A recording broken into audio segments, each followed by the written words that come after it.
sit here. Thank you, everybody. It is a very interesting and a very just a nice fire chat. Yeah, very informal. Yeah, chatting. We are discussing, and also the title is very fancy. It is next AI Renaissance. It is a big topic, so we are just discussing this kind of issues. I just raised, yes, 5 or 6 questions to you in advance, and then we will discuss what will be the future society. Yep. Just like AI just appeared in the 21st century, and also it will change the whole human civilization and what it will be. So as OpenAI, you go to market, just like a CEO or something like that, and then you have a very good idea of what the society and market will change in the 21st century due to the AI just appearance in the 21st century. So let me start in this way. What is the big picture view of the AI will change the society in the future?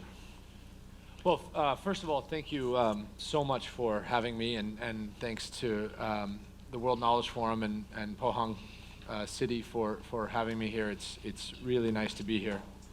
I'll start by saying that I don't expect everyone to believe everything I'm about to say. I'm not actually going to propose these things because I am certain that they are right. I will propose these things because I think that they might be. And I'm fairly willing to defend most of what I believe, but I really do not say it because it's scriptural. I say it because I think it's directionally correct. The first thing that I think is important to acknowledge right now is that not only is AI getting very good, but it's getting very cheap. And I think that this is lost in a lot of debates and a lot of discussions. When people talk about AI, they're constantly talking about the performance of the models as being the marker that we are achieving great things. And I don't think that's the right measure. I actually think the right measure is the cost of the model. And the precipitous decline in the cost of AI, especially in the inference cost, or particularly in the inference cost, is to me the best evidence that we are approaching a future of what I call unmetered intelligence. So unmetered intelligence is the theory that says at some point, machine cognition will commoditize human cognition, that the availability of intelligence will make our brains pale in cognitive comparison. Now, I am important to call out cognition because I think there are plenty of things our brains can and do serve that are not just material computation. But I say this because while unmetered intelligence means a lot of things, it does not mean universal brilliance. So it does not mean that everyone will be smart. In the same way that the internet doesn't mean that everyone does research, in the same way that literacy does not mean that everyone reads, unmetered intelligence does not mean that everyone will be brilliant. It means that anyone will have access to brilliance. In the same way that anyone today has access to electricity or water or foodstuffs in most of the world. Now, what do I think happens when we achieve unmetered intelligence? I think there are probably a camp or collection of good outcomes and a collection of bad outcomes. And I think we will see a mix of both. On the good side, as a result of unmetered intelligence and the expansion of human potential, I think we will see a remarkable rise in scientific discoveries. The frontier of what we know about the universe will expand massively. And obviously, Craig is here to talk about how that will happen in life sciences. I think it will happen in material sciences and particle sciences and molecular sciences. And the thing that I remind everyone that is so important to remember is we have to have a sense of humility when we think about what we can achieve. We cannot possibly fathom all the things that we will uncover because so much of the unknown universe is yet to be discovered. As a result of scientific breakthroughs moving the frontier, I think we will have an incredible new era of access. So the easier way to describe this is deflation. The cost of goods and services will come down. I think that's true. But I think more importantly, we will have this new era of access. More people will have access to the goods and services that they need to thrive than ever before. This includes, but is not limited to, water, foodstuffs, housing, healthcare, and education. As a result, I do think we'll have more time. And my hottest take, the single hottest take I have about the future is that I think we will have a lot more time. I think that people have a lot more time to do whatever they want. And for many people that will be good, and for others it will be bad.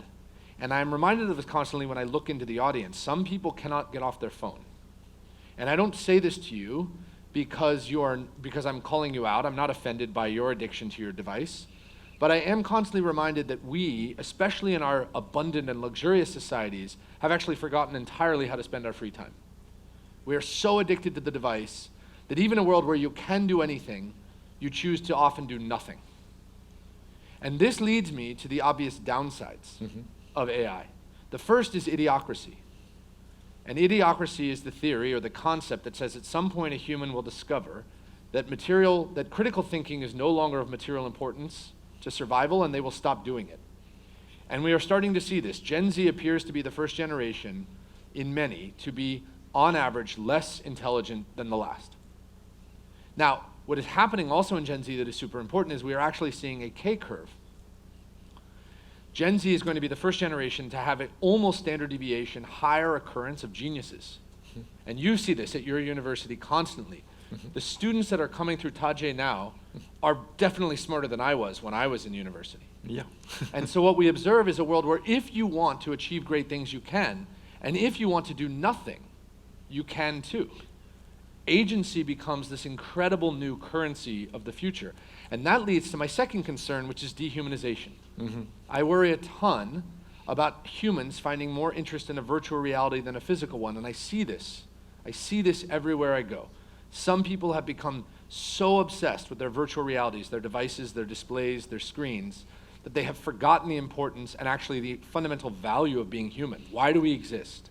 I mean, we can talk more and more about it, but I believe at the core we exist to be in community with friends and family, ideally outside in nature.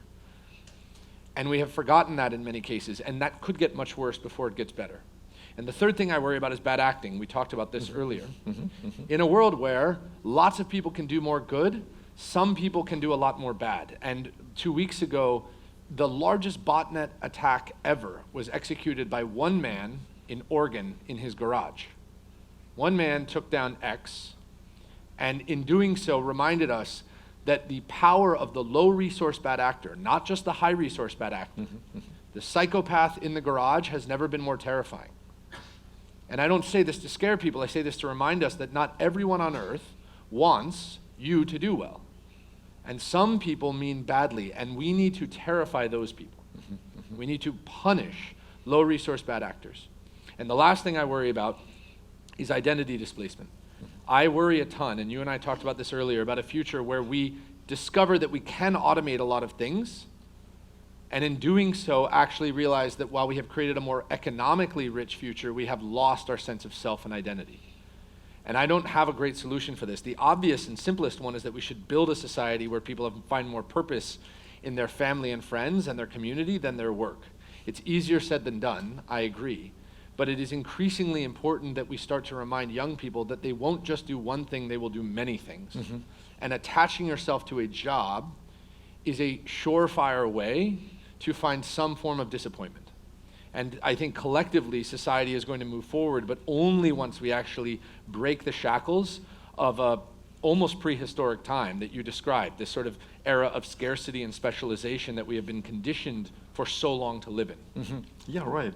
Yeah, quite interesting, and it is a new idea that you just raised. For example, we simply understand that thanks to AI, we can do a lot of things, but you are just mentioned that the time, somebody has too much time, and also the dehumanization and the co-evolution between the human intelligence and machine intelligence will be a benefit for the society and human beings. But on the other side, we have a lot of problems we have to face as what is the human being in the virtual reality?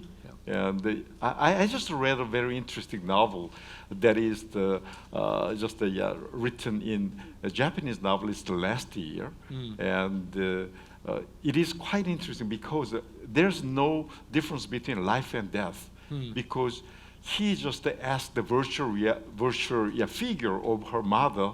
Her mother passed away. But anyway, he just recreated it. And then every day, her mother learned just the everyday news and drama, and then just talk each other, just like a living future. Yeah. So it is quite interesting. In the 21st century, just the AI came to our society. Everything is changing, and also the bad acting and a lot of things. A very serious problem we have to solve from now on. Yeah. Okay. Yeah, that is a very big change, and just to keep in mind. And then, for example, let's just make it more specific one. Yep. In the 20th century, it is a mass production system. Yep. The reason university has a specific major is we only know the specific knowledge, and then we got hired and in the factory or the company, and we work for 30 years, and only for that, just a major Yep. technology or skills alone. Yep. But in the 21st century, that kind of explicit knowledge can be just like done by the AI or something like that. Yeah. So we need to be better, just like ideas and creativity and critical thinking and something like that. Yeah. Better than AI. So everything is changing. For example, the existing industry, manufacturing and IT and finance, even the law firm in these days, they don't hire the younger lawyers because they can utilize the AI to analyze just the court cases or something like that. Yeah. So what kind of impact on the existing industries in the future society? Well, I think if we sort of expand on this idea or explore this idea of expansion of human potential, especially as it applies to knowledge work, we start to wonder what is the limit of that which we can automate. And there's so much to be discussed here. In some cases, like in frontier sciences, we aim to automate everything. Mm-hmm. Or in the pursuit of frontier sciences is sort of at some incredible limit, sort of unknowable. Whereas in the pursuit of law, it's actually quite knowable, and the automation of law at the limit is actually quite strange, mm-hmm. right? It's a world where we just sue each other infinitely, where my AI sues your AI, and we just sue each other back and forth into oblivion. Mm-hmm. And this is true for, I think, a lot of work. And so one of the questions that I explore in the book that comes out in January is, in any given industry, what is society's interest in automating the functions of that industry? Mm-hmm. And then it actually asks a bigger question, which is, to what extent is the industry willing to automate itself? Mm. And it's very easy for you and I to sit here and say, well, of course manufacturing will be automated, right? We could look at POSCO and say, yeah, POSCO, steel will be automated. The manufacturing of steel will be automated in such the decline in cost of steel. But every steel worker is going to come to the mayor and come to POSCO and say, we want our job. Mm. We don't want you to automate our work. And every single person in the room would love for everyone else's job in the room to be automated, except their own. And this presents one of these really complex problems that we're going to have to solve. And it brings to this point the distribution problem, which is this uneven path by which any given industry automates relative to the next. In the case of legal services, the faster we automate legal services, the faster we all have access to legal, but the faster we just start suing each other. In the case of healthcare, the faster we all have access to primary care, and the faster we can do more interesting things, especially related to curing immutable diseases, et cetera. And in each case, what I think we are going to explore and butt up against is where is the extension of care, and what is the point of the human in that place? Mm-hmm. And my expectation is we are actually going to reimagine most of our industries over the next 50 years. Education, maybe more than all of them. Yeah, right. And in a world of education, I think we are going to rediscover what the role of the teacher is actually to raise and to guide the entire soul and spirit of the person, mm-hmm. as Tajay University wants, right? Mm-hmm. To inspire, to challenge, to guide, mm-hmm. not to teach and instruct. Right. And if every industry goes through this transformation that unlearns 150 years or 200 years of practice, I really think that most of our industries will be somewhat unrecognizable in 30 years. Right, that's true. Just for example, still the Ministry of Education asks us what is your employment rate of your graduate. And recently, only the 64% of our college graduate got a job in the company. But it is a serious problem, somebody say in this way. But that's what you must do. Yeah. But in reality, if we just review our human history around the 10,000 years, Yeah.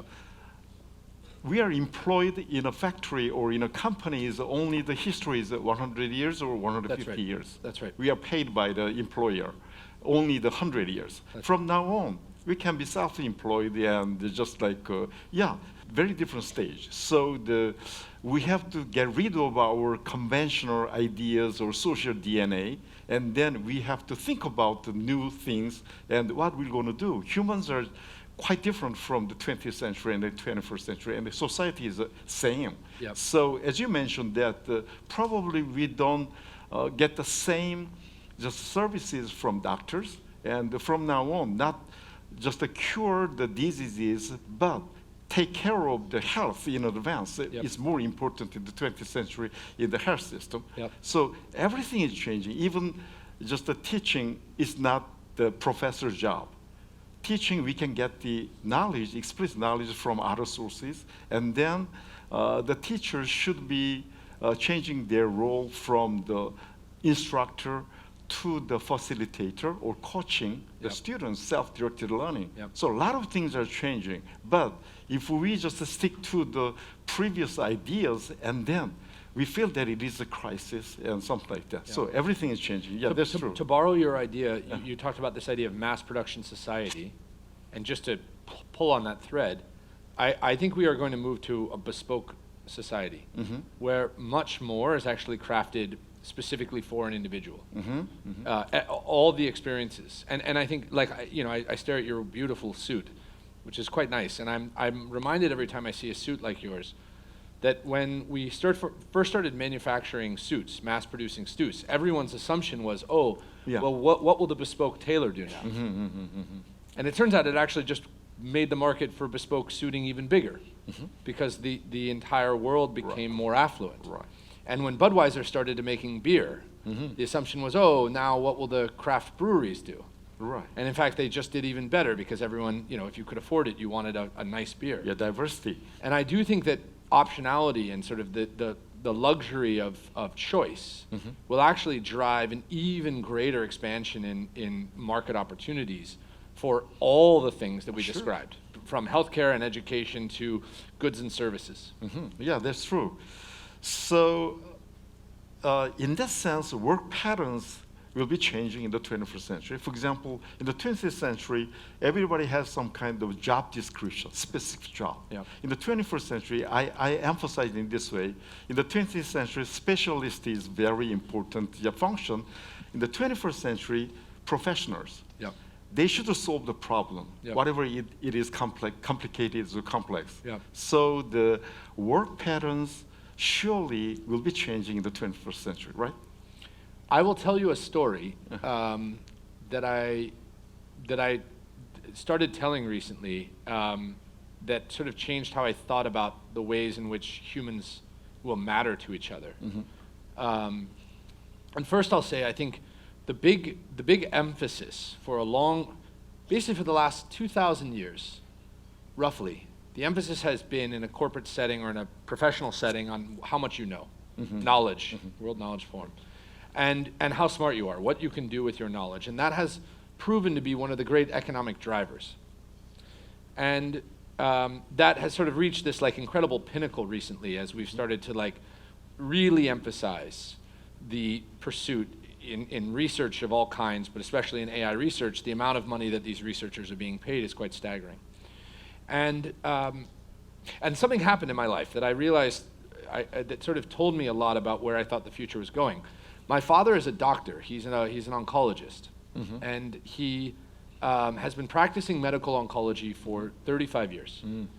And when he started practicing medical oncology, the survival rate for breast cancer was about 35%. Today, it's about 90%. Right? We've gotten much, much better at curing this disease. Now, when I was growing up, I always saw my dad as being this brilliant man, and that's why he mattered so much. And he recently won a Lifetime Achievement Award from the Breast Cancer Association of America for his contributions both to the science and to the patient care.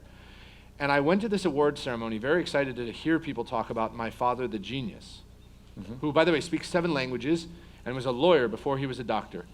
And I went to this ceremony very excited to reinforce my idea of my dad. And at this ceremony, a bunch of people in the community talked about him. And just before he received his award, a patient of his came on stage. And she spoke about my father for 5 minutes. For the first 30 seconds, she described her patient outcome. She said that she had survived breast cancer and gone on to live a healthy life. And for the next 4.5 minutes, she talked about how my dad made her feel.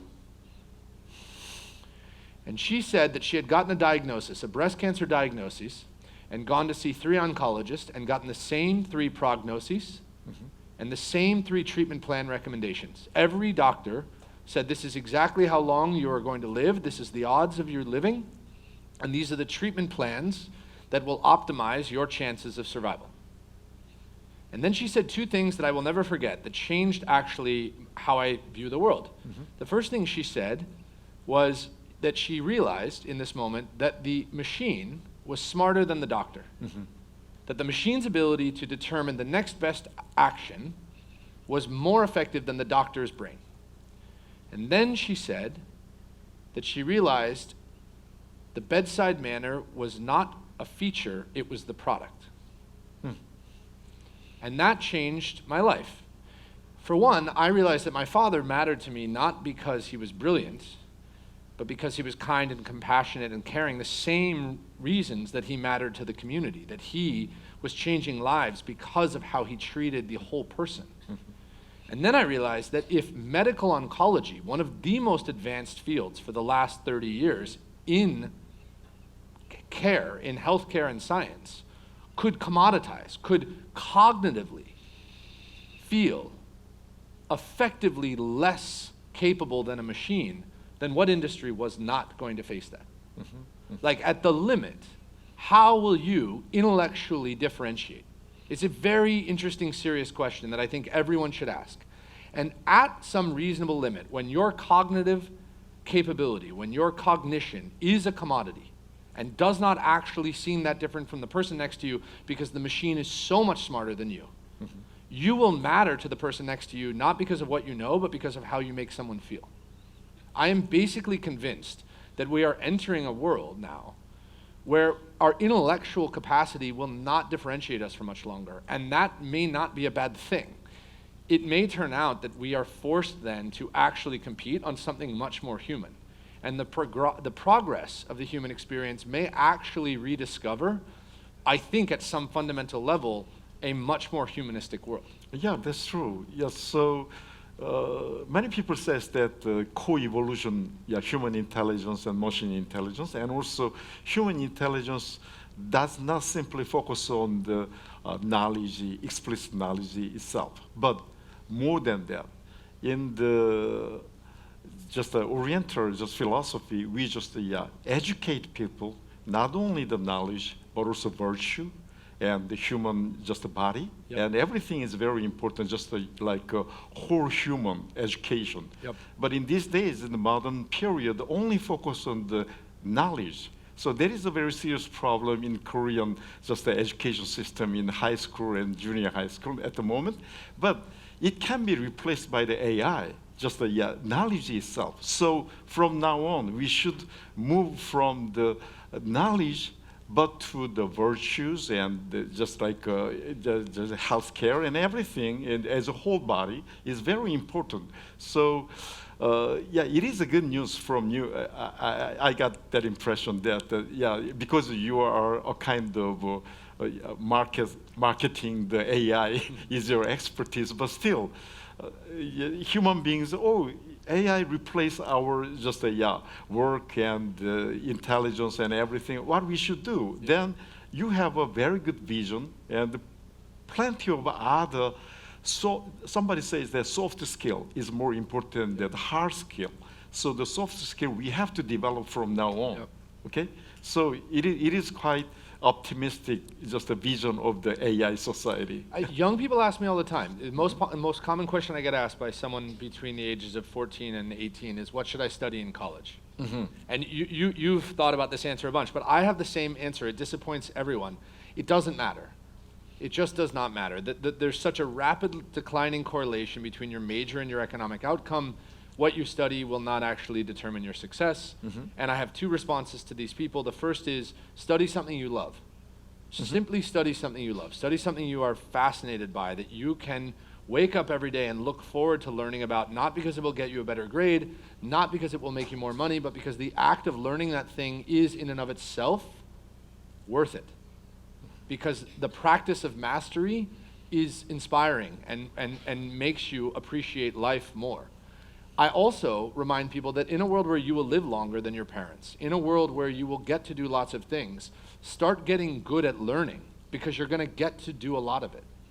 The other thing I say is, in a world where you must master something, consider mastering courage and curiosity and wisdom and empathy and humor. I assure each of you, all of the things you learned in school, every last piece of it, will soon be a ChatGPT response. That's okay. That's not a problem.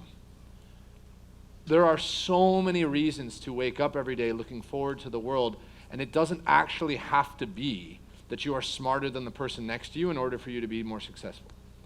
The world is probably due for a major, major humanistic revival, where we really start to rediscover what it means to be human by treating each other much better and differentiating on that basis. Right, that's true. So in Korea, study is a kind of just like learning labor. And from the early stage of their days, and the parents are pushing them. Everybody thinks that, oh, it is a labor work. Up to the past entrance examination is university is okay. And so some parents just told me that, okay, if their children are complaining about the hard work and they don't even sleep very well, and then just the mother says in this way, okay, just play when you enter the university. But I think that it is a nonsense. From university, you have to study more. And also, study is a kind of, not a labor, but a kind of curiosity finding. So from now on, and that kind of explicit knowledge can be just supported by AI. And then we, as a human, we have to develop our own curiosity and from creativity. So Albert Einstein mentioned in this way, knowledge is limited, but imagination is unlimited. So he just mentioned in this way, I am not a scientist, I am an artist, enough fully drawn from my imagination. So from now on, that kind of knowledge, explicit knowledge, can be acquired by the AI, and then we have to develop creativity and curiosity or that kind of thing. I totally agree with you. Okay, now we may just change into another question. Social systems are also changing, just a capitalist system, or just like recently I just keep very interesting just a track of some kind of digital currencies or that kind of things. And everything is changing in the 21st century. So how about your evaluation of the capital system or free market system or the digital, the currency or that kind of things? Well, I guess I'll say, I will start by saying I'm a free market believer. I think the market should decide. But it's not obvious that capitalism will be the free market solution to the optimal economy. And I say this as someone who believes that capitalism has served us really well in the pursuit of achieving a lot of scientific discoveries. I do think that there is a future on the horizon where the cost of services and goods declines so precipitously that it becomes much more complex for the market to actually price these things. And in a world where we are sort of much more effective at, or need to be much more effective at distributing wealth to avoid the concentration of it, I do wonder what might come next. And I don't have an answer to this. I just propose that it may not be First of all, capitalism is very young. So we shouldn't assume that it'll be around forever. But also, and more importantly, I think we should maintain the humility to remember that we have a lot more left to learn. Yeah, right. The capitalist system is a kind of free market system is based on some kind of human motivation and our curiosity, and we can just create a lot of things and just getting better. It's just the outcome. But I understand. But do you agree the current capitalist system will change in the future, a different way. Yeah, I think, look, well, this is a question I will ask everyone, and I'll ask you, but I'll ask everyone, is like, when I talk to people, when people ask me about the future, one of the questions I always ask is, when they ask me about anything happening, I say, where do you think we are in the human experience? Like, what inning, to borrow a baseball analogy, what inning do you think we're in? That tells me a lot about what someone thinks about the world. Do you think we're in the first or second inning, or do you think we're in the 8th or 9th inning, or somewhere in between? And that, you just sort of have to think about that. Like, where are the humans in our progress?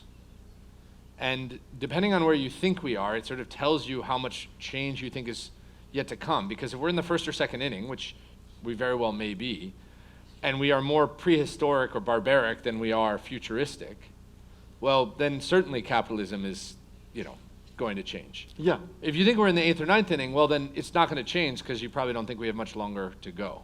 Yeah, I mean that in the capitalist system, recently developed, but anyway, in the human's history, we work in order to survive, just for living. So human beings are just called as a homo faber. We have to work.